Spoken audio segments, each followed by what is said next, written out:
Hello everyone, welcome back to our channel B R learner. आज का हमारा topic रहने वाला है क्लास 12th की जो चैप्टर नंबर 4 है बिजनेस स्टडीज़ का, दैट इज़ प्लानिंग, जो कि स्टार्ट किया था, जिसमें हमने प्लानिंग का मीनिंग, कैरेक्टरिस्टिक्स और इम्पोर्टेंस को कवर कर लिया था। उसी के आगे आज हम देखने वाले हैं प्लानिंग की प्रोसेस और एक गुड प्लान की क्या क्या कैरेक्टरिस्टिक्स होती हैं वो। तो वीडियो स्टार्ट करते हैं, जिसमें पहला टॉपिक हम देखेंगे process, planning process. Planning process involves the setting up of business objectives and allocation of resources for achieving them. Planning process क्या है, उसमें क्या इंक्लूड होता है, जो हमारे बिजनेस के उद्देश्य हैं उनको प्राप्त करने के लिए, उनको सेट करने के लिए रिसोर्सेज का एलोकेशन करना या उनको अचीव करने के लिए रिसोर्सेज को डिवाइड करना है। Planning determines the future course of action for utilizing various resources in a best possible manner. Planning हमें बताता है कि हमारे जो रिसोर्सेज हैं, हमारे रिसोर्सेज का बहुत अच्छे से यूज़ करके हम कैसे अपने फ्यूचर कोर्स को या उसके लिए एक एक्शन ले सकते हैं एक बिल्कुल अच्छी तरीके से। It is a combination of information handling and decision making system based on information inputs, outputs and a feedback loop.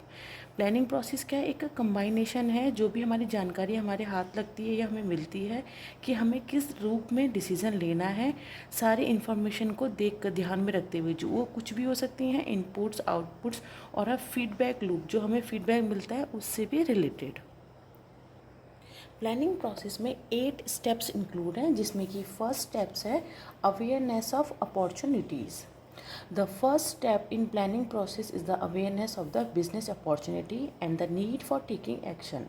Planning process का पहला स्टेप है अवेयरनेस ऑफ बिजनेस अपॉर्चुनिटीज़, मतलब व्यवसाय से संबंधित जो भी हमारी अपॉर्चुनिटीज़ हैं उनको अवेयर रहना, उनसे रिलेटेड, और द नीड और ज़रूरत पड़ने पर उनके लिए एक्शन लेना। Present and future opportunities must be found so that planning may be undertaken for them. जब हमें वर्तमान और हमारे भविष्य की जो अपॉर्चुनिटीज़ हैं, अवसर हैं, उनके बारे में जब हमें पता लग जाता है तो हमारा जो प्लानिंग होता है वो भी उसके अकॉर्डिंग तैयार किया जाता है। A beginning should be made only after going through a detailed analysis of the new opportunities. नए अवसरों की खोज करने के बाद ही एक नई बिगनिंग और एक नया प्लान जो है वो स्टार्ट होता है। नेक्स्ट हमारा स्टेप है setting objectives. Objectives are the goals which the management tries to achieve. उद्देश्य क्या है, हमारा बिजनेस का गोल है जो कि मैनेजमेंट ट्राई करता है उसको अचीव करने के लिए। The objectives are the end products of and all energies are diverted to achieve these goals. जो उद्देश्य हैं वो हमारे प्रोडक्ट का क्या है, वो एंड पार्ट है, और जितनी भी एम्प्लॉयज़ की या पूरे ऑर्गेनाइजेशन की जो एनर्जी होती है वो डाइवर्ट होती है इन गोल्स को अचीव करने के लिए। Goals are a thread which bind the whole company. Goals क्या है, एक धागे की तरह है जो कि कंपनी को बांध कर रखती है। Planning starts with the determination of objectives. Planning start होता है ऑब्जेक्टिव्स का पता लगाने से। The tie between planning and objectives help employees to understand their duties. जब प्लानिंग और ऑब्जेक्टिव में अच्छा संबंध तैयार हो जाता है, उससे क्या होता है, एम्प्लॉयज़ को मदद मिलती है अपनी ड्यूटी को अंडरस्टैंड करने में। Objectives are the guide of employees, और जो उद्देश्य होते हैं वो एम्प्लॉयज़ के क्या होते हैं, दिशा निर्देशक या गाइड होते हैं। It is essential that objectives should be properly formulated and communicated to all members of the organization.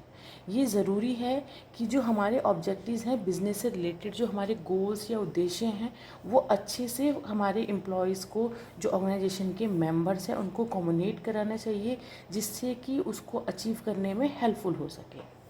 Third हमारा है प्रोसेस है, इसका स्टेप है developing premises. Planning is always for uncertain future. Planning हम किसके लिए तैयार करते हैं, जो हमारा फ्यूचर अनसर्टेन है, अनिश्चित है। तो no nothing may be certain in the coming period, but still certain assumption will have to be made for formulating plans. ये हमें पता है कि हमारे आगे आने वाले समय में कुछ भी चीज़ें सर्टेन नहीं है, निश्चित नहीं है, लेकिन फिर भी हम क्या करते हैं, कुछ मान्यताएं बना लेते हैं जिससे कि प्लान को फॉर्मुलेट किया जा सके। Forecasts are essential for planning even if all may not prove correct. Forecast यानी पूर्वानुमान लगाना प्लानिंग के लिए बहुत ज़्यादा ज़रूरी है, क्योंकि हो सकता है कि वो सारा पूरी तरीके से करेक्ट ना हो। A forecast means the assumption of future events. A forecast का मीन क्या है? भविष्य में होने वाली जो हमारी मान्यताएं हैं उनका निर्धारण करना या पूर्वानुमान लगाना। The behaviour of certain variables it forecasted for constituting planning premises. कुछ होने वाले निश्चित जो चर हैं उनका व्यवहार क्या है, हमें फोरकास्ट या पूर्वानुमान लगाना है, जिससे कि प्लानिंग प्रीमाइसेस यानी कि जो हमारा परिसार है, नियोजन का जो परिसार है उसको कॉन्जिक्यूट किया जा सके। नेक्स्ट हमारा स्टेप है identifying alternative course of action. The next step in planning will be choosing the best course of action. अब जो हमारा प्लानिंग का नेक्स्ट स्टेप क्या होगा, जितने भी हमारे डिफरेंट अल्टरनेटिव्स हैं उनमें से बेस्ट वाला निकालना। There are a number of ways of doing a thing. किसी भी कार्य को करने के लिए बहुत सारे तरीके होते हैं। The planner should study all the alternatives and then a final selection should be made. एक जो प्लानर होता है वो जितने भी अल्टरनेटिव्स होते हैं उनके बारे में स्टडी करता है और एक फिर जाके फाइनल सिलेक्शन निकालता है उनमें से। Best result will be achieved only when best way of doing a work is selected. एक बेस्ट रिजल्ट तभी आता है जब हम एक बहुत अच्छा तरीका ढूंढ के निकाल लेते हैं अपने गोल्स को अचीव करने के लिए। नेक्स्ट हमारा स्टेप है evaluating different alternatives. After listing the alternatives available for achieving organisational goal. जब हम एक लिस्ट तैयार कर लेते हैं डिफरेंट अल्टरनेटिव्स के जो कि हमारे ऑर्गेनाइजेशन के गोल्स को अचीव करने के लिए हेल्पफुल होगी, a manager has to evaluate the pros and cons of various alternatives. तो मैनेजर का वहाँ काम होता है कि उसके पक्ष और विपक्ष का मूल्यांकन करना उन अल्टरनेटिव्स का। The feasibility of various alternatives in relation to resource availability should be assessed. The alternatives which are not suitable are eliminated. जो वो अल्टरनेटिव जो कि हमारे बिजनेस के लिए उपयुक्त नहीं है उनको एलिमिनेट करना one by one, and suitable alternatives are shortlisted for final decision. और ऐसे अल्टरनेटिव जो कि उपयुक्त हैं उनको एक फाइनल डिसीजन के लिए उनको शॉर्ट लिस्ट करना। नेक्स्ट हमारा स्टेप है selecting an alternative. After evaluating the pros and cons of various alternatives, one alternative is selected for action. जब हम अब सारे जितने अल्टरनेटिव्स हैं उनका पक्ष और विपक्ष देख लेते हैं, उनका मूल्यांकन कर लेते हैं, तो एक अल्टरनेटिव हम सेलेक्ट करते हैं अपने एक्शन के लिए। There may be a combination of alternatives which are selected. जो हमने अल्टरनेटिव सेलेक्ट किया है वो पूरा कम्बाइनेशन है सारे अल्टरनेटिव्स का। The selected alternative should be most feasible, profitable and with minimum negative consequences. जो हमने अल्टरनेटिव सेलेक्ट किया है वो मोस्ट feasible होगा, प्रॉफिटेबल होगा और सबसे ज़्यादा कम उसकी नेगेटिव कॉन्सिक्वेंसेस होंगी। नेक्स्ट हमारा स्टेप है फिर implementation of plans. The plan selected are put into action. अब ये प्रोसेस क्या, हमें प्लान को क्या करना है, अपने एक्शन में लेकर आना है। The plans are communicated by manager to all employees. जो हमने प्लान रेडी किया है वो सारे एम्प्लॉयज़ को कम्युनिकेट किया जाएगा मैनेजर के द्वारा। The employees are motivated to implement the plan in a desired way. अब जब वो कम्युनिकेट अच्छे से किया जाएगा तो एम्प्लॉयज़ क्या होंगे, वो मोटिवेट हो जाएंगे उस प्लान को इम्प्लीमेंट करने के लिए एक डिज़ायर्ड वे में। The scope and benefits of plan are communicated to employees for better implementation. Plan का जो विस्तार है और जो उसके बेनिफिट्स हैं वो कम्युनिकेट किए जाएंगे एम्प्लॉयज़ को, जिससे कि अच्छे से उसको इम्प्लीमेंट किया जा सके। लास्ट हमारा स्टेप है फॉलो अप एक्शन।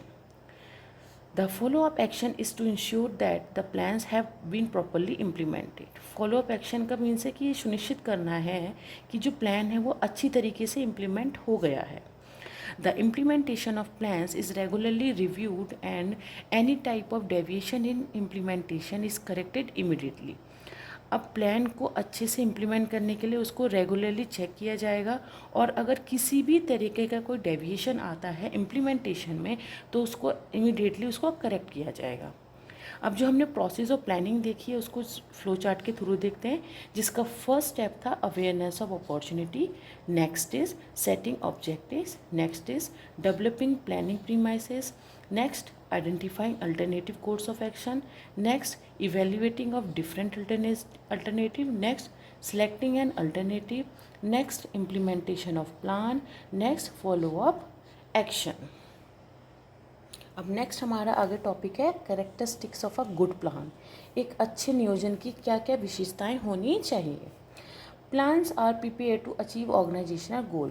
प्लान हम क्यों बनाते हैं? अपने ऑर्गेनाइजेशन गोल्स को अचीव करने के लिए। A good plan will be that which helps in achieving objectives of an enterprises. एक अच्छा प्लान वही है जिससे कि हमें हमारे इंटरप्राइजेस को मदद मिल सके अपने ऑब्जेक्टिव्स को अचीव करने के लिए।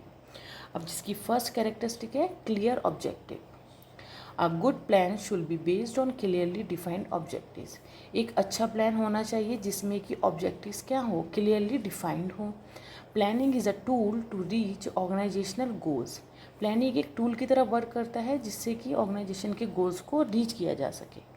If the goals are not clear then there will be a confusion and chaos। अगर गोल्स क्या है क्लियरली डिफाइंड नहीं होंगे तो एक कन्फ्यूज़न क्रिएट हो जाएगा और एक अव्यवस्था क्रिएट हो जाएगी। The statement of objective should be clear, concise, defined and accurate. जो ऑब्जेक्टिव्स हों वो शुड बी क्लियर, साफ हों, कंसाइज हो, प्रॉपरली डिफाइंड हो और जो एकदम एक्यूरेट हो। नेक्स्ट कैरेक्टरिस्टिक है proper understanding. The implementation of a plan will depend upon its proper understanding by those who are to execute it। जब हम प्लान का इम्प्लीमेंटेशन करते हैं वो किस पर निर्भर करता है कि एक प्रॉपर अंडरस्टैंडिंग हो उसके द्वारा जो कि उसको एग्जीक्यूट करने वाला है। If the concerned person have not properly followed the plan or are not clear about the ways of undertaking it, then there will be no use of such a plan। अगर जो concern person है जो कि उसको execute करने वाले हैं अगर वो ही प्रॉपरली उसको फॉलो नहीं करेंगे और वो क्लियर नहीं होगा उनके तरीके को तो क्या होगा उससे कि ऐसे प्लान का कोई भी यूज़ नहीं है। It will be appropriate to convey the plan properly and then give clarification if required। ये बहुत ज़्यादा ज़रूरी है कि आप प्लान को प्रॉपरली कन्वे कर सकें, बता सकें और एक क्लैरिफिकेशन दे सकें अब जब कभी ज़रूरत हो तब। A good plan is that which is well understood by those who are to execute them। एक गुड प्लान वो है जो कि अच्छे से समझ में आ जाए जिनको हमें एग्जीक्यूट उसको करना है। नेक्स्ट हमारा कैरेक्टरिस्टिक है comprehensive. The plan should cover each and every expect of business for proper fulfilment of objectives. एक प्लान क्या है अपने हमारे जो कोई भी बिजनेस है उसका हर एक एस्पेक्ट को क्या करता है कवर करता है जिससे कि फुलफिलमेंट हो सके ऑब्जेक्टिव्स का।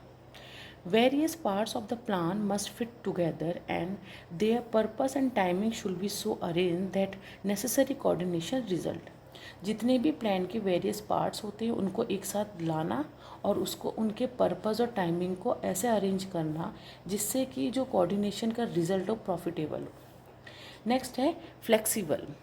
अ plan should be flexible to accommodate future uncertainties. एक प्लान कैसा होना चाहिए फ्लेक्सिबल होना चाहिए जिससे कि हमारे भविष्य में होने वाली अनिश्चितता उनका समायोजित कर सके। The future can not be accurately predicted and there is always a likelihood of new things coming up.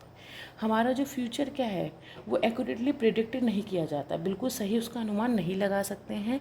छोटी छोटी जो न्यू चीज़ें हैं वो हमेशा आती रहती हैं। A flexible plan will be one which will smoothly adjust requirements of changing condition। एक फ्लेक्सिबल प्लान वो है जो कि जिसमें आसानी से वो एडजस्ट हो सके जब हमारा सिचुएशन जो हमारी चेंज होती है उसके आधार पर। The plan should be broad so that it permits various changes without seriously affecting its main objective. Plan इतना विस्तार होना चाहिए कि उसमें किसी मेन ऑब्जेक्टिव को बिना प्रभाव डाले उसमें चेंजेस क्या कर सके एडजस्ट कर सके। The manager should never take a plan as rigid. कोई भी मैनर प्लान को एक कठोर वे में नहीं रिजिड वे में नहीं लेता है। He should be ready to make needs as required by the changing situation. Manager हमेशा तैयार रहता है जब सिचुएशन चेंज होती है उसके आधार पर प्लान को क्या करना है एडजस्ट करने के लिए। नेक्स्ट कैरेक्टरिस्टिक है इकोनॉमिकल यानी कि किफ़ायत। The cost involved in preparing and executing a plan should be considered. जो कॉस्ट प्लान को प्रिपेयर करने और उसको एग्जीक्यूट करने में लगती है उसको भी ध्यान में रखना चाहिए। A plan should be as economical as possible. Plan क्या होना चाहिए इतना किफ़ायती होना चाहिए और जो हमारे रिसोर्सेज हमारे एंटरप्राइज में है उससे रिलेटेड होना चाहिए, ताकि हमें बाहर एक्स्ट्रा उसमें खर्चा ना कर सके। तो ये था आज का हमारा वीडियो, जिसमें हमने देखा एक गुड प्लान की कैरेक्टरिस्टिक्स क्या होती हैं, और उसके बाद हमने देखा प्लानिंग की प्रोसेस क्या है, जिसमें कि 8 स्टेप्स इंक्लूड हैं। वीडियो आपको कैसा लगा प्लीज़ विजिट कीजिए, देखिए, पसंद आए तो लाइक शेयर एंड सब्सक्राइब कीजिएगा for the next upcoming videos के लिए। Thank you.